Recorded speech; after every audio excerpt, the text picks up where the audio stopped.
नमस्कार दोस्तों, मैं अर्जुन आपका स्वागत करता हूँ A to Z सब्जेक्ट वाला के यूट्यूब चैनल में। दोस्तों आज मैं आपके लिए लेकर आया हूँ दिल्ली सल्तनत की सेकंड क्लास लेकर आया हूँ। दोस्तों आज हम इल्तुतमिश के बारे में पढ़ने वाले हैं, जिसका शासनकाल रहा था दोस्तों 1211 से लेकर 1236 तक जो है इल्तुतमिश का शासनकाल रहा था। याद रखें दोस्तों, इसे जो है गुलामों का गुलाम भी कहा गया। दोस्तों इल्तुतमिश को जो है गुलामों का गुलाम भी कहा गया था। क्यों कहा गया था? क्योंकि कुतुबुद्दीन ऐबक जो था वह मोहम्मद गौरी का गुलाम था और कुतुबुद्दीन ऐबक का गुलाम था इल्तुतमिश, इसलिए इल्तुतमिश को जो है गुलामों का गुलाम भी कहा गया था। याद रखें दोस्तों, इसको उपाधि दी गई थी अमीर उल उमरा की। याद रखें दोस्तों, इल्तुतमिश को उपाधि मिली थी अमीर उल उमरा की।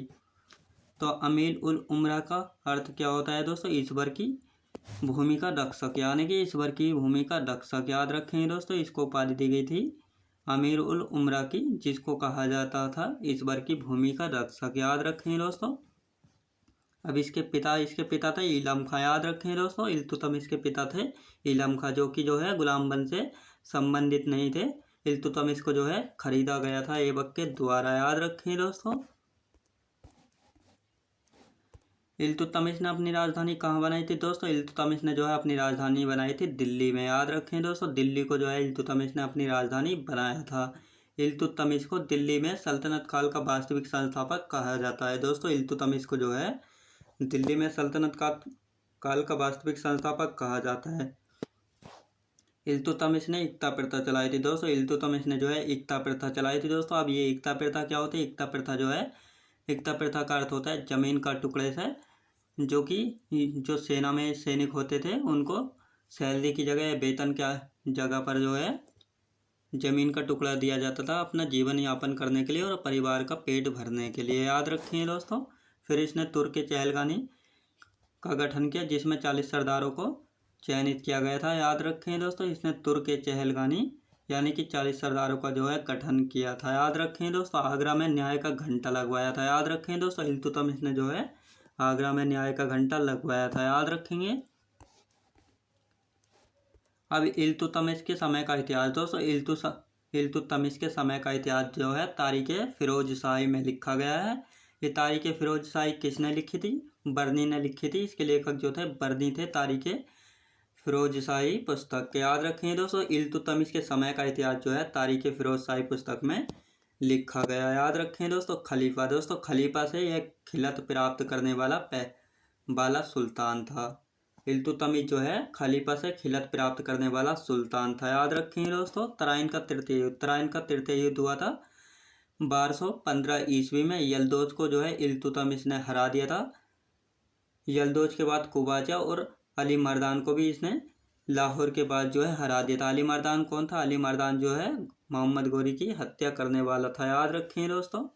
मुद्रा, इल्तुतमिश ने जो है मुद्रा चलाई थी। एक चलाई थी जीतल और दूसरी चलाई थी टंका। जीतल जो थी तांबा की बनी थी दोस्तों, और टंका बनी थी चांदी की। याद रखें दोस्तों, ये दोनों मुद्राएं जो है इल्तुतमिश ने चलाई थी और इल्तुतमिश को जो है 1 लाख जीतल में जो है खरीदा गया था। याद रखें दोस्तों, दिल्ली की गद्दी से पहले इल्तुतमिश जो है बदायूं का गवर्नर था। जो दोस्तों दिल्ली की गद्दी से पहले जो है इल्तुतमिश बदायूं का गवर्नर था। याद रखें दोस्तों, बदायूं का गवर्नर था। अब इल्तुतमिश गद्दी पर किसके बाद आया था? इल्तुतमिश जो है आराम शाह के बाद गद्दी पर आया था। याद रखें दोस्तों, आराम शाह को हराकर जो है इल्तुतमिश ने गद्दी पर अधिकार कर लिया था। याद रखें दोस्तों। अब मकबरा शैली दोस्तों, मकबरा शैली का जनक इल्तुतमिश को कहा जाता है। याद रखें दोस्तों, मकबरा शैली का जनक जो है इल्तुतमिश को कहा जाता है।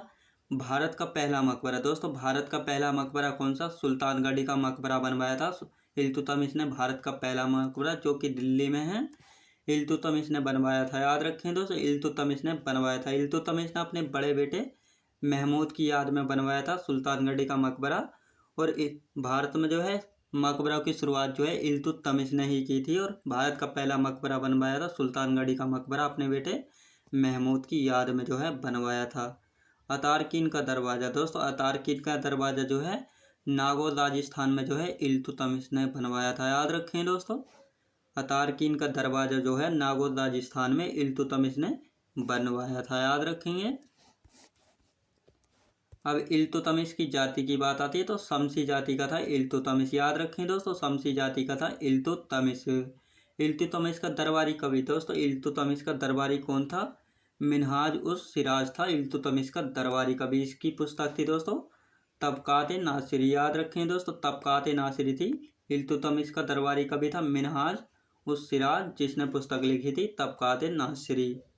इल्तुतमिश का मकबरा दोस्तों, इल्तुतमिश का मकबरा दिल्ली में है। इल्तुतमिश ने ही बनवाया था। याद रखें दोस्तों, इल्तुतमिश ने ही अपना मकबरा जो है बनवाया था, जो कि दिल्ली में है। इल्तुतमिश की मृत्यु दोस्तों, इल्तुतमिश की मृत्यु कब हुई थी? 1236 में हुई थी इल्तुतमिश की मृत्यु। याद रखें दोस्तों, 1236 में हुई थी इल्तुतमिश की मृत्यु। याद रखें दोस्तों।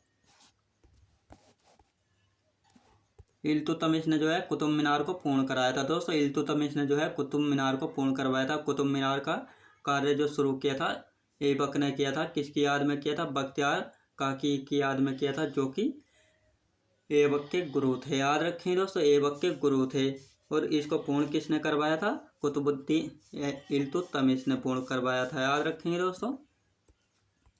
अब इल्तुतमिश के बाद गद्दी पर कौन बैठा था? रुकनुद्दीन फिरोज बैठा था। याद रखें दोस्तों। अब आता है नंबर 4 रुकनुद्दीन फिरोज, जो कि 1236 से 1236 तक रहा, यानी कुछ ही महीने तक रहा था। इसके माता थे माँ थी दोस्तों शाह तुर्कान और पिता थे इल्तुतमिश। याद रखें दोस्तों, ये इल्तुतमिश का बेटा था रुकनुद्दीन फिरोज। इसका शासन जो है रजिया सुल्तान ने गिरा दिया था। याद रखें दोस्तों।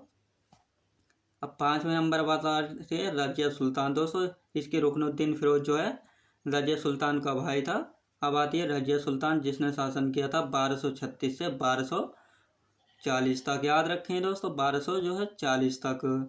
तुर्की इतिहास की पहली मुस्लिम शासिका बनी थी रजिया सुल्तान दोस्तों। तुर्की इतिहास की पहली मुस्लिम शासिका रजिया सुल्तान बनी थी। याद रखें दोस्तों, रजिया सुल्तान बनी थी। याद रखेंगे।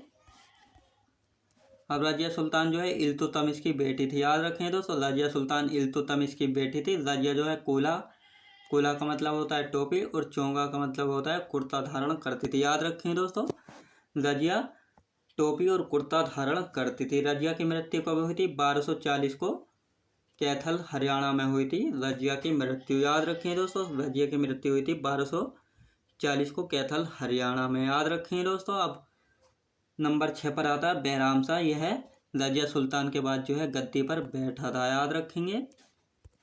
बैराम शाह इसने शासन किया था दोस्तों 1240 से लेकर 1242 तक। इल्तुतमिश का पुत्र था, यह रजिया का भाई था। याद रखेंगे दोस्तों।